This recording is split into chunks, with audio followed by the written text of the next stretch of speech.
नमस्कार किसान भाइयों, चाहे आप गन्ने की खेती कर रहे हो, सोयाबीन की खेती कर रहे हो, धान की खेती कर रहे हो, कीटनाशक फफूंदनाशक उर्वरकों को तो आप देते ही हैं। अब उर्वरक देने में किसान भाई बहुत हद तक ऐसे तरीके अपना लेते हैं जिससे उनका नुकसान होता है। यहाँ तक कि कीटनाशक फफूंदनाशक इतनी ज़्यादा मात्रा में ऐसे तरीके से डाल देते हैं जिससे फ़ायदे की जगह पर नुकसान होता है। कहीं ना कहीं उनकी लागत बढ़ जाती है, कहीं ना कहीं फसल को भी हानि होती है। और जब हम उन प्रोडक्ट यानी जो फसल हमारी तैयार होती है उनको यूज करते हैं तो हमारे स्वास्थ्य को भी ख़राब करते हैं। आइए दोस्तों, आज हम इस पर थोड़ी चर्चा करते हैं। वीडियो बहुत ही महत्वपूर्ण है, इसलिए वीडियो पूरा देख लीजिएगा। अगर आप ऐसी गलतियां करते हैं तो आपको इस वीडियो के देखने के बाद उन सभी चीज़ों को पता चल जाएगा, जिससे आप भविष्य में ऐसी दोबारा गलती करने से बच जाएंगे। एक चीज़ पहले दोस्तों बता देते हैं कि आप कोई भी फसल ले रहे हों, जब भी फसल की बुआई करते हैं तो बुआई के टाइम पर आपको उर्वरकें देना ज़रूरी होता है। अब जब बुआई के टाइम पर आप उर्वरकें दे देते हैं, जैसे नाइट्रोजन, फास्फोरस और पोटास जैसे तत्वों की पूर्ति कर देते हैं, इसके बाद बहुत से किसान भाई क्या करते हैं कि 15 से 20 दिन होने के बाद में दोबारा फिर एनपीके, डीएपी या सिंगल सुपर फास्फेट जैसे पोषक तत्वों को डाल देते हैं। अब उनसे फ़ायदा आपको ये नहीं है कि अगर आपके बाद दोबारा 20 से 25 दिन पर कोई सी पोषक तत्व की कमी खेत में नज़र आती है तो उसको पूरा करने के लिए आप जो घुलनशील लिक्विड वाली उर्वरकें आती हैं उनका स्प्रे करके पूरा कर सकते हैं। क्योंकि जो मिट्टी में आपने उर्वरकों को दिया है वो मिट्टी से पौधे को जितनी मात्रा होती है उतनी मात्रा में धीरे धीरे पौधा लेता है, और जिससे लगातार लंबे टाइम तक फसल को इन तत्वों की पूर्ति होती रहती है। लेकिन जब आप ऊपर से डालते हैं तो ऊपर से डालने पर इन पोषक तत्वों को पूरा पौधा नहीं ले पाता है, क्योंकि ये जल्दी एक तो आसानी से गलती नहीं है, दूसरे ऊपर पड़ी रहती हैं, जड़ नीचे होती है। तो कई सिंचाइयाँ करने के बाद जब ये पोषक तत्व मिट्टी में नीचे जाते हैं तब जा कर के पौधा इनको लेते हैं तो काफ़ी ज़्यादा मात्रा में खराब जाता है, जिससे आपका पैसा बर्बाद जाता है। रही बात गन्ने में, तो गन्ने की फसल लगातार लंबे टाइम की होती है, तो गन्ने की फसल में दोबारा जब हम इन चीज़ों को डालते हैं तो बहुत से किसान भाई हमने देखा कि बीच बीच में डाल देते हैं। आप दोबारा इनको कब डालें, जैसे अब जुलाई का महीना चल रहा है या जून का अंतिम सप्ताह चल रहा होता है, इस टाइम पर जब हम मिट्टी चढ़ाने का गन्ने में कार्य करते हैं तो मिट्टी चढ़ाते टाइम पर इन उर्वरकों को हमें दोबारा पूरा करना चाहिए, जिससे पौधे यानी गन्ने में लास्ट तक इन पोषक तत्वों की कमी ना हो और उत्पादन में कोई कमी ना आ पाए। अब ऐसा नहीं है कि अब हर बार सिंचाई करो और हर बार इन तत्वों की पूर्ति कर दें, तो उससे आपको इतने ज़्यादा बेनिफिट नहीं मिलते हैं जितनी आपकी लागत लग जाती है। अब दूसरी चीज़ आती है कि अगर आपने लिक्विड उर्वरकों का यूज किया तो लिक्विड उर्वरकों का यूज करना जब आप एक बार किया है तो उससे कम से कम 15 से 20 दिन का अंतर बना करके दोबारा स्प्रे करें। बहुत से किसान भाई क्या करते हैं कि आज स्प्रे किया, 4 से 5 दिन के बाद देखा कि रिजल्ट उनको देखने को नहीं मिला, दोबारा फिर स्प्रे कर देते हैं, तो उससे भी आपका पैसा व्यर्थ में जाता है।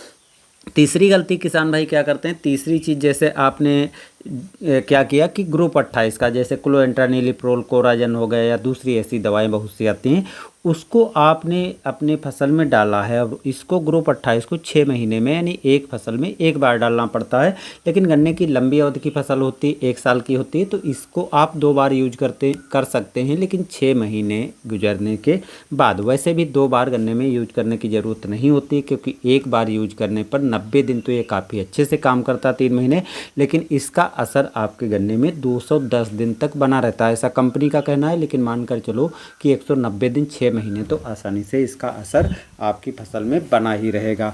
तो इसलिए आपको दोबारा यूज नहीं करना। अब दोबारा अगर कोई कीट रोग बीमारी दिखाई पड़ते हैं तो आपको करना क्या है कि मार्केट में बहुत सी दूसरी दवाएं आती हैं जो कॉन्टैक्ट बेस पे या सिस्टेमिक बेस पे होती हैं, उनको यूज किया जा सकता है।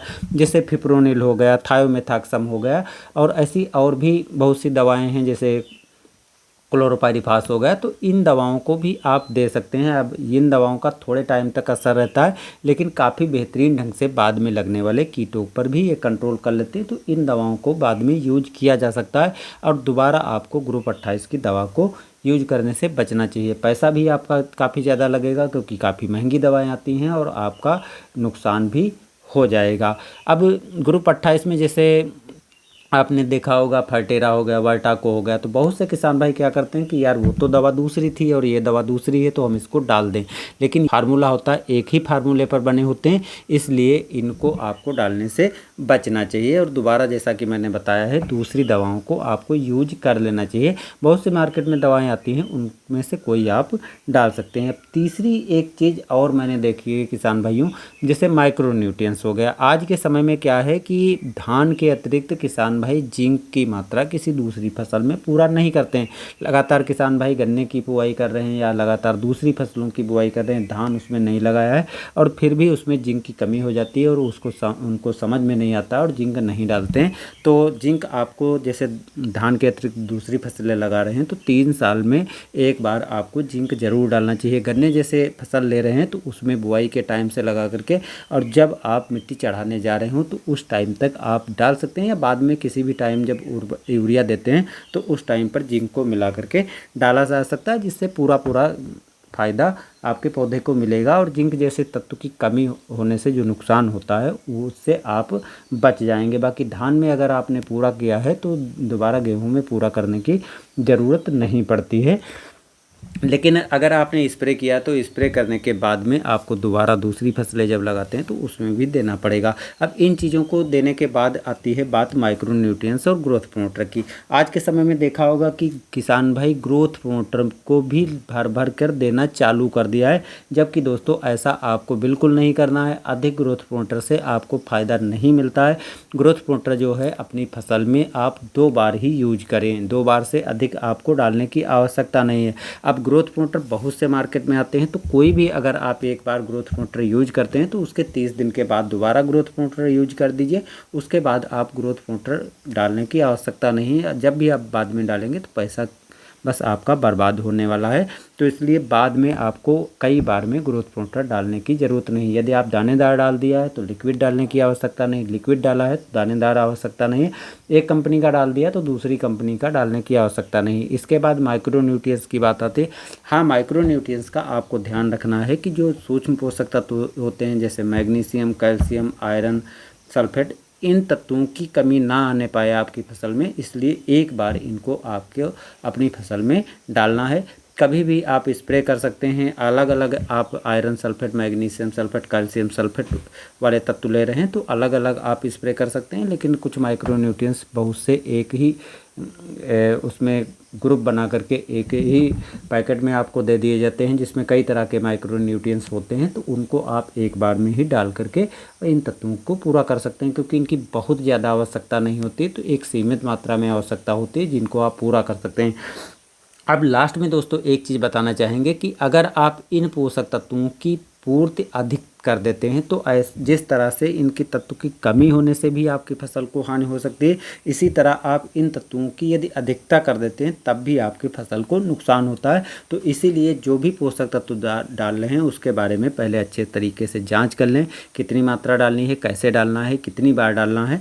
उसके बाद ही उन चीज़ों को आपको अपनी फसल में डालने की आवश्यकता है। बाकी लगातार दोस्तों वीडियो देखने के लिए आप चैनल को सब्सक्राइब कर लीजिए, क्योंकि ऐसी ही जानकारी भरे आपको इस चैनल के माध्यम से वीडियो मिलते रहते हैं। आप आगे कौन सी जानकारी चाहते हैं इसके लिए आप कमेंट में भी बता सकते हैं। ये वीडियो कैसा लगा आप ज़रूर बताइएगा दोस्तों। मिलते हैं नए वीडियो के साथ। धन्यवाद।